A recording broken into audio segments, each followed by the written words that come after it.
Hi, everyone. This is Robert Asencio, once again at Miami's Community Newspaper. And I want to ask you a question. Do you know who Congresswoman Val Demings is?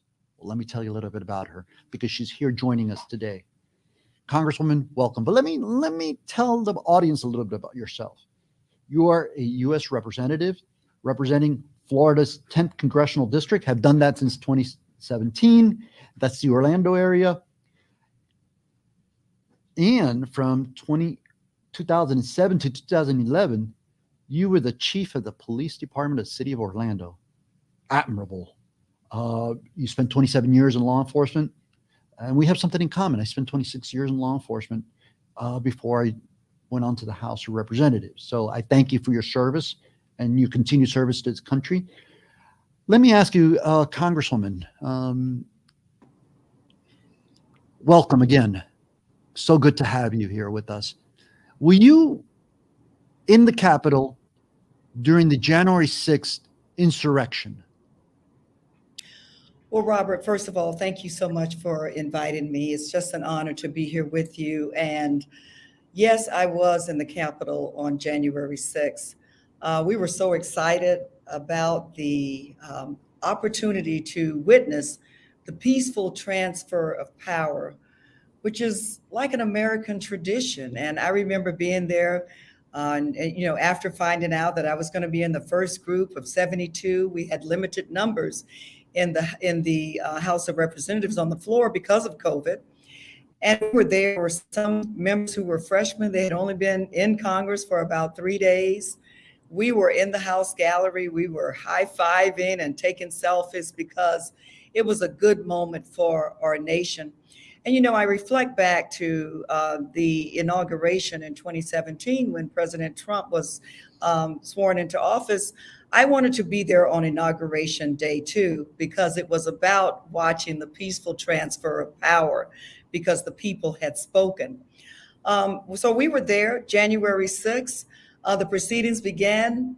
Vice President Pence came down the center aisle and the process began. I remember them starting to call out the states. And then, the whole world knows, an angry mob that refused to accept the will of the people that day basically broke into the Capitol and tried to stop that governmental proceeding. So what turned out to be a wonderful day for America, it always has been, turned out to be a tragic day for our nation. Wow. I can't even imagine what that must have felt like. And having served 27 years as a law enforcement officer, and to hear and see police officers being beaten with pipes and bats and flagpoles carrying the American flag, was just unbelievable, so tragic. I remember when the sergeant at arms ran in and told us to get down, don a gas mask. My phone was blowing up. My sons, my husband, my siblings were all trying to reach me, but I couldn't answer the phone because I was down on the floor hiding in the U.S. Capitol, which really should be the safest building in the world. And so I remember being down on the floor next to one of my colleagues, and she looked at me and said, "What's going to happen?" I said, "I'm not sure what's going to happen."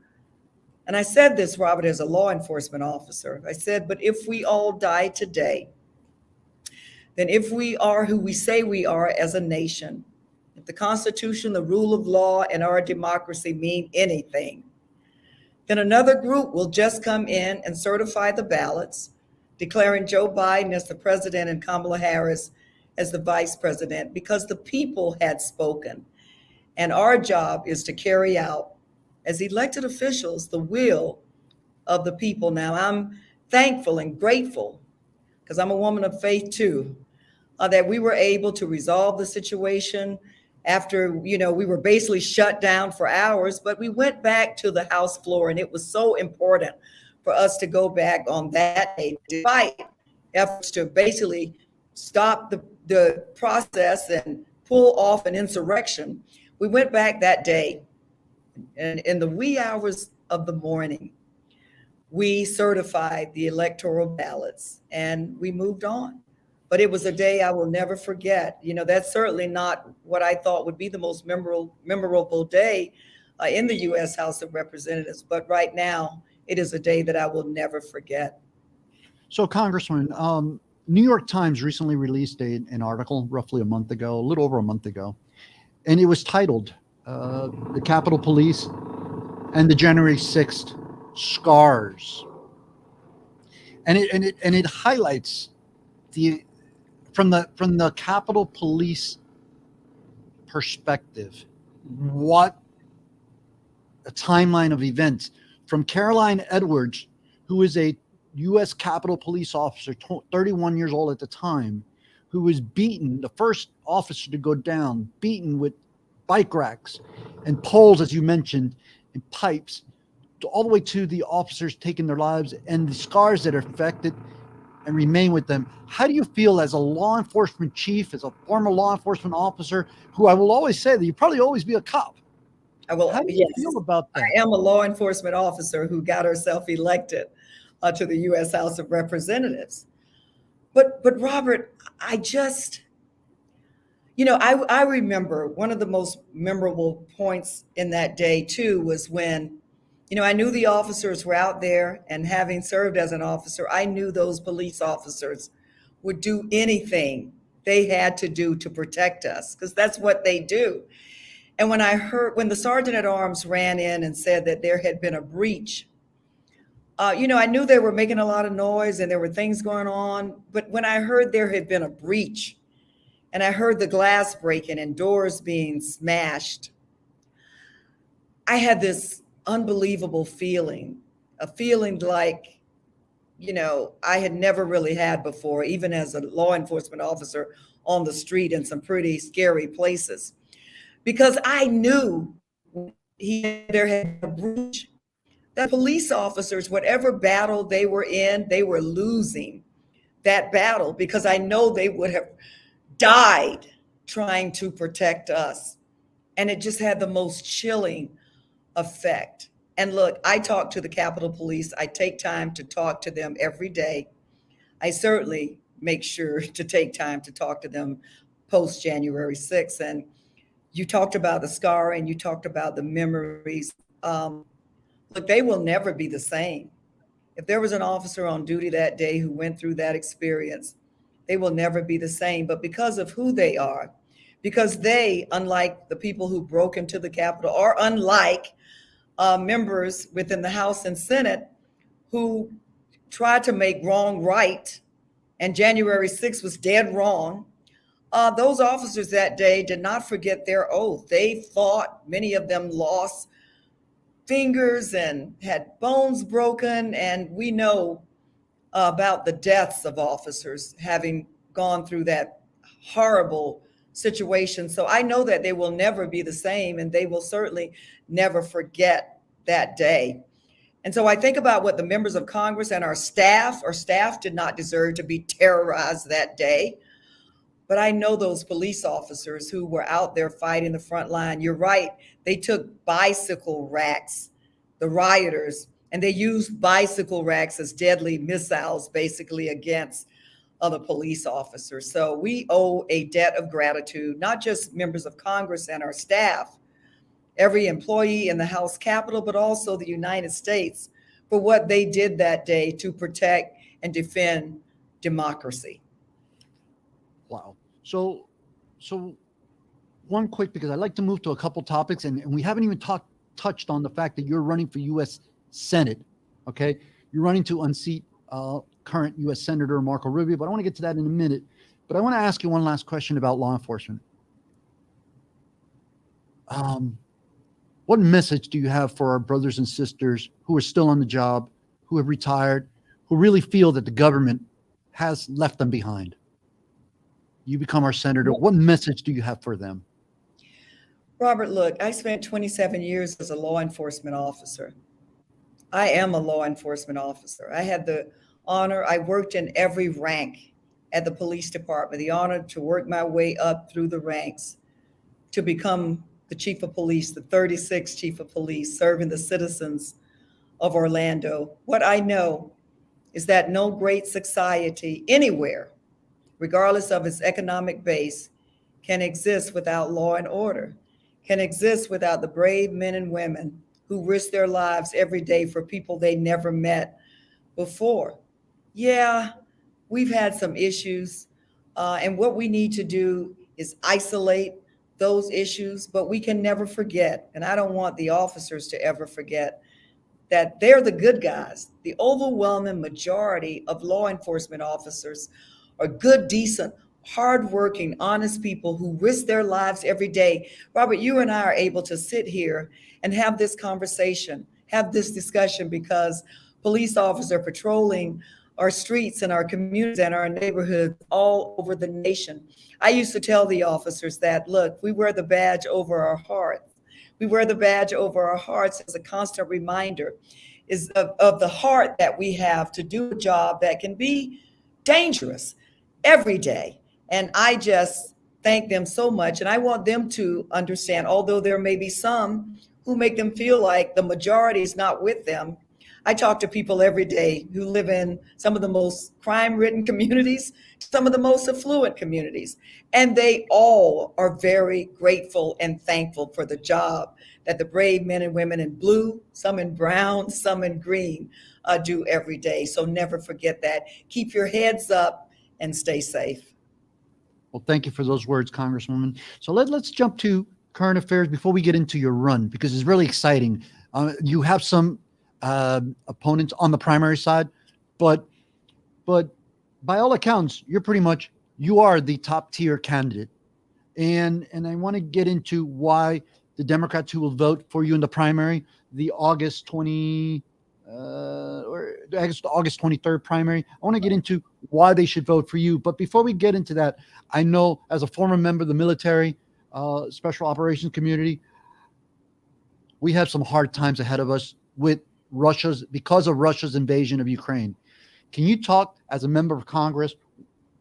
Of course, what is allowed to be spoken, no reveal any national secrets, but please tell our audience what's going on in Congress, how we're addressing the Russia's invasion of Ukraine, how we're addressing the aid that's going to the Ukrainians, what's next for the U.S. and NATO forces.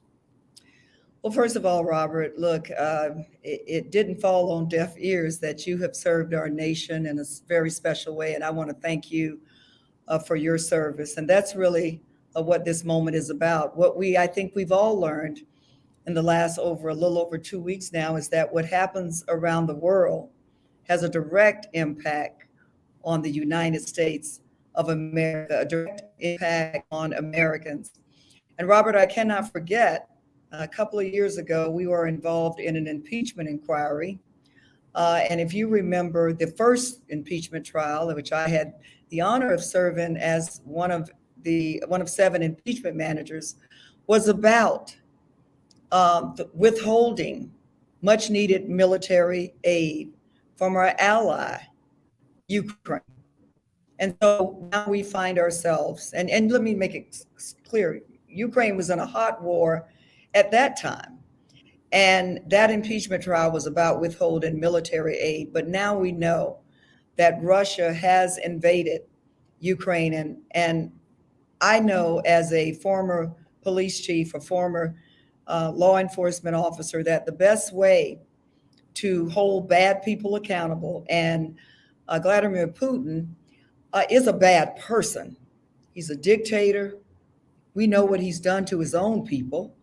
The best way to hold people like him accountable is to hold that bad behavior accountable. And the United States considers Ukraine an ally. Certainly, we are a part of NATO. And I think if you look at what has happened over the last couple of weeks, that the unbelievable, very bold and unified sanctions, not just against Russia for its actions, but also sanctions against Putin and his enablers. You know, we talk a lot about the oligarchs. They're not the only ones. It's about his enablers, all of them, holding them personally accountable.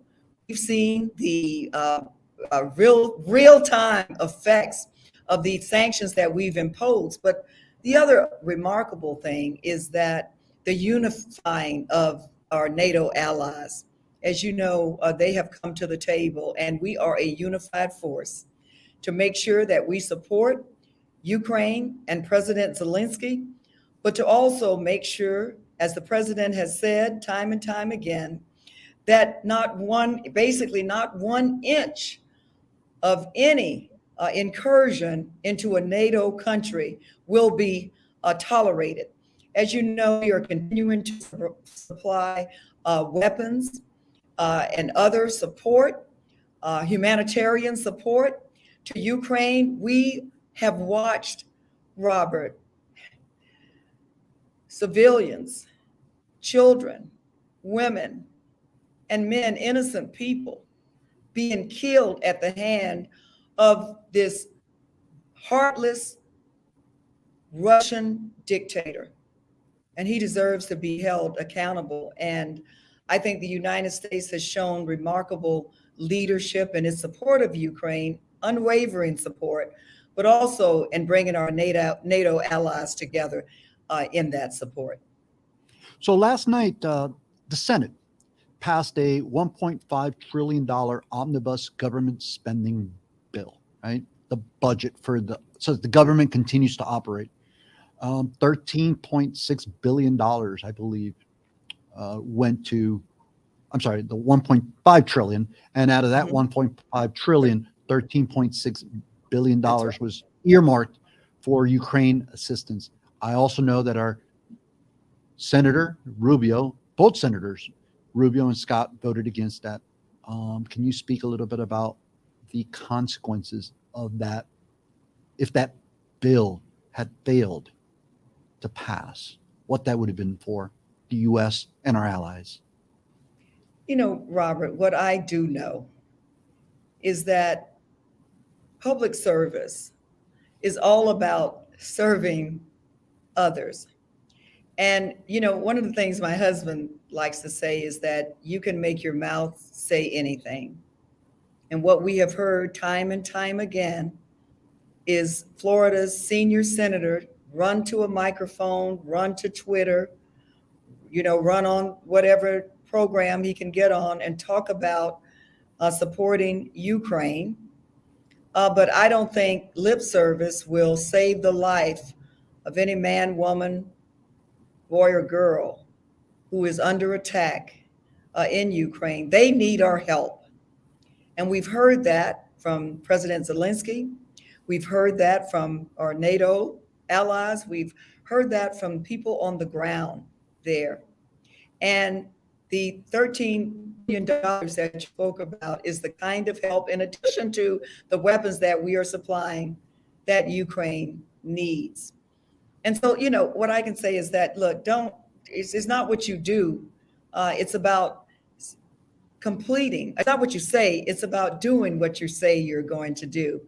And it's disappointing, but as Senator Rubio continues to play politics, this is the result of the politics. Because you know what? Not only is there critical funding to support Ukraine in a defense way, but also in a humanitarian way, there's also monies that will do a lot of things domestically, that will support defense, that will support our veterans, that will support our seniors.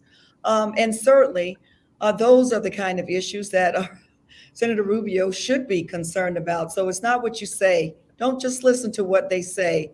Watch what they do. This is not a time for politics. This is a time to come together and do what is in the best interest of the American people and our allies around the world. He had an opportunity, and he chose to play politics. Certainly. Actions speak louder than words, right? So Really, I will say this. That's what my mom used to tell me. I'm going to be good, Mom. No, show me. Show me. So let's get to why you're really here. Let's talk about this exciting race for U.S. Senate, and let's talk about your priorities. Please tell Floridians, the people that are going to be watching this in South Florida, what your priorities are. Because look, Congresswoman, you know as well as I do, man, There's a lot of economic hurt. People are freaking hurting. What can you do? What's your vision for the position? And what will you do differently to help our fellow Americans? Well, Robert, I so appreciate that question, and I'm going to put it the way you put it because I like it. People are freaking hurting. Um, I grew up in Florida. I grew up in a rural part of Duval County in North Florida. Robert, my mother was a maid and my father was a janitor, but I used to watch my father go to work 7 days a week to make ends meet for our family. So we talk about the ability to know what it feels like to struggle, to stretch a dollar, to make ends meet. I grew up in a two-bedroom house that with six siblings, both parents in the home. But because of hard work, determination, people who believed in me, had an opportunity, the youngest of seven, but the first in my family, to go to college. From there, became a social worker working with abused, abandoned, and neglected children. From there, joined the Orlando Police Department, worked my way up through the ranks to become the chief of police, serve in the U.S. House of Representatives, and now running for the United States Senate. Robert, only in America is that story possible. But I'm on a mission right now. I'm running because I'm on a mission to make sure that every man and woman, every boy and girl, regardless, guess what, of who they are, where they live, their gender, how much money they have in the bank, their race, their sexual orientation, sexual identity, or religion, will have an opportunity in this country, the greatest country in the world, to succeed. I believe that every person willing to work hard and play by the rules deserves that chance. I am not like my opponent, Marco Rubio, who picks winners and losers based on their ability to pay to play.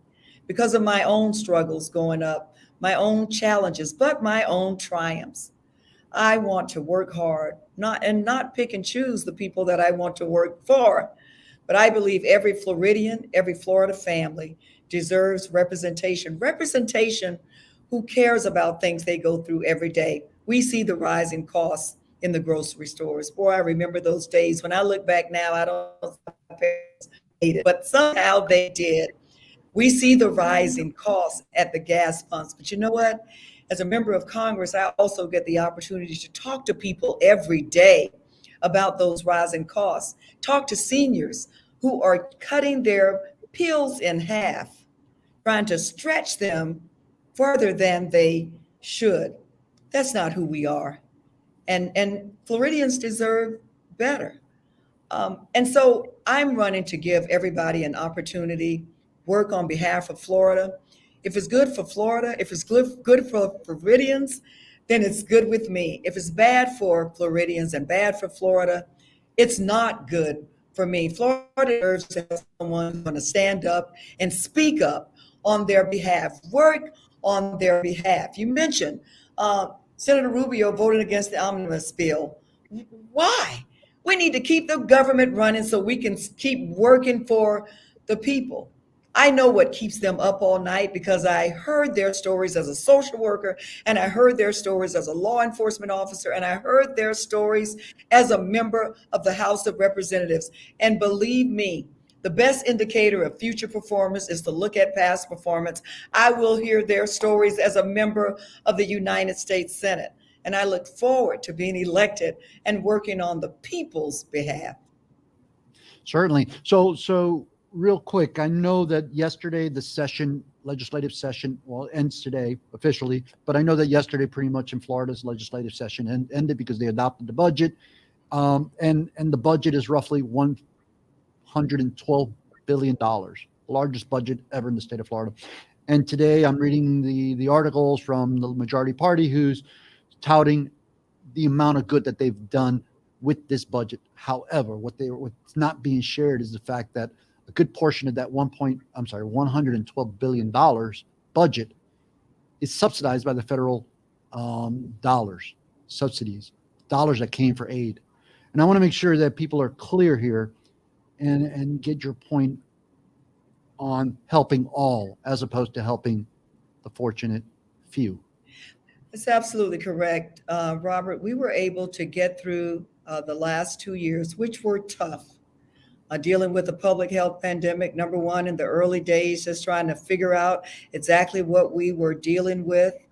We know that we all had a role to play during the public health pandemic, but our primary responsibility, as it should be as elected officials, whether you're in Tallahassee or in Washington, D.C., is the health, safety, and well being of the people that we serve.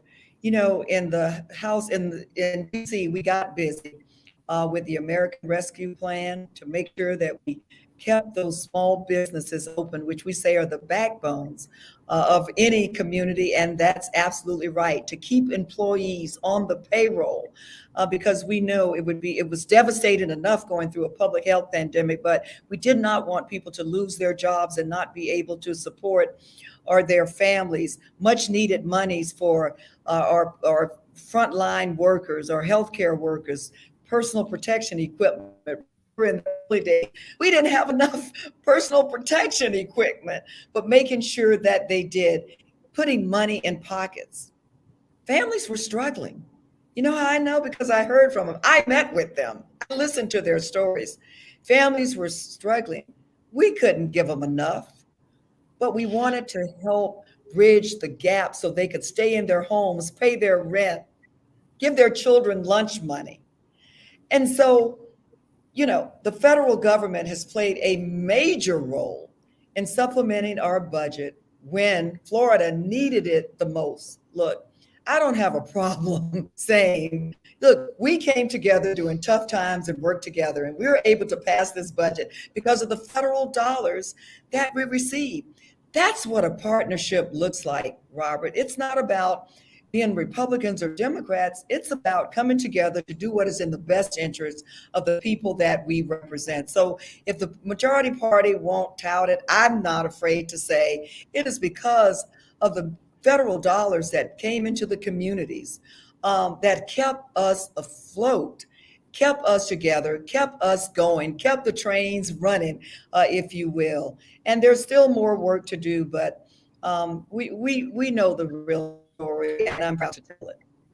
So let me break this down just a little bit here, because what I'm hearing from you is what I've always believed, that the investment that the federal government made through the different programs during this pandemic, a historic event, none like it for 100 years, global event, was more about stimulating the economy than it was about giving away free money. Am I right? You know, and it just look, as a former law enforcement officer, I hear the talking point from those who want to play politics. And Robert, I have to say that's probably been the most disappointing thing for me, an elected official. When I was a police officer and the chief of police, I'll start there. I could not tell you the political party of the overwhelming majority of the men and women I worked with. We had a mission to do, and we were laser focused on that mission. As I said, the health, safety, and well being of the people that we represent. I took that same attitude and spirit to the United States House of Representatives, right? Let's work, let's come together and work on behalf of the people. You're dang on right. It was about stimulating the economy. It was not about giving free money away. It's just, I know that's a political talking point that my opponent loves to use and those around him love to use, but it's just not true. You know, part of government's role is that when people are hurting, let's come together and help them be able to make it. If you don't have a paycheck or you don't have any savings left because you're unfortunately having to live from paycheck to paycheck, like so many working families, not just in Florida, but around the nation do, having some assistance to be able to go into the grocery stores and feed your family. It not only takes care of you and your family, but it's those monies, those dollars being reinvested back into the economy. If you run a lawn service, and many people in Florida do, and you need to fill up your trucks and your lawnmowers, then doggone it, having gas to be able to go to the gas pumps and fill them up is important. It not only keeps you working and you afloat, but it's reinvested back into the economy. So no, I know on the other side that might be a great talking point that they want to use, but look, I do have a good relationship with the facts and the truth. And the truth is, it is about taking care of people who are hurting and reinvesting and investing into our economy. So on that note, we have about 2 minutes left, and I can't thank you enough for being so gracious with your time. I don't know how you must be doing it because your schedule's got to be off the charts. I'm on a Busy. mission. I'm on a mission. Okay, well, since you're on that mission, are you doing it on the Harley? This You lady better rides know a it. Harley. Yeah. Look, I've been riding a Harley since 2003. And I learned how to ride as a police officer. I was a captain at the police department in charge of special operations. That specialty unit, that's where we have our horses. I cross-trained on mounted patrol too. We have our dogs, and our canines are very kind and sweet, unless you just committed a crime, then that's a different story. And then our motorcycles. And I learned how to ride in 2003. I have a 2004 Harley Davidson Road King Classic. And it is my hobby. When people say, what's your hobby? It's getting on the Iron Horse and just touring the back roads of Florida. We had a great campaign motorcycle ride about 3 weeks ago. We rode in Lake County. We're going to have the bike all over Florida. And it's my favorite part-time. And people who love to ride. So it's been great. So the last question here in closing, what's your closing remarks for those that are going to be voting in the primary, right? Why should they vote for Val Demings to become the nominee for the U.S. Senate on the Democrat side, and then those that will vote in November 8th on the general? Robert, thank you for that question. And it is the same message. My husband, who has served as the police chief, sheriff, public safety director, and now serving as Orange County's mayor, likes to say, the best indicator of future performance is to look at past performance. Robert, I made the decision a long time to dedicate my life to public service. It is service to people that I love. It is not about me. It is about making Florida a better state for people who deserve to have someone working solely on their behalf.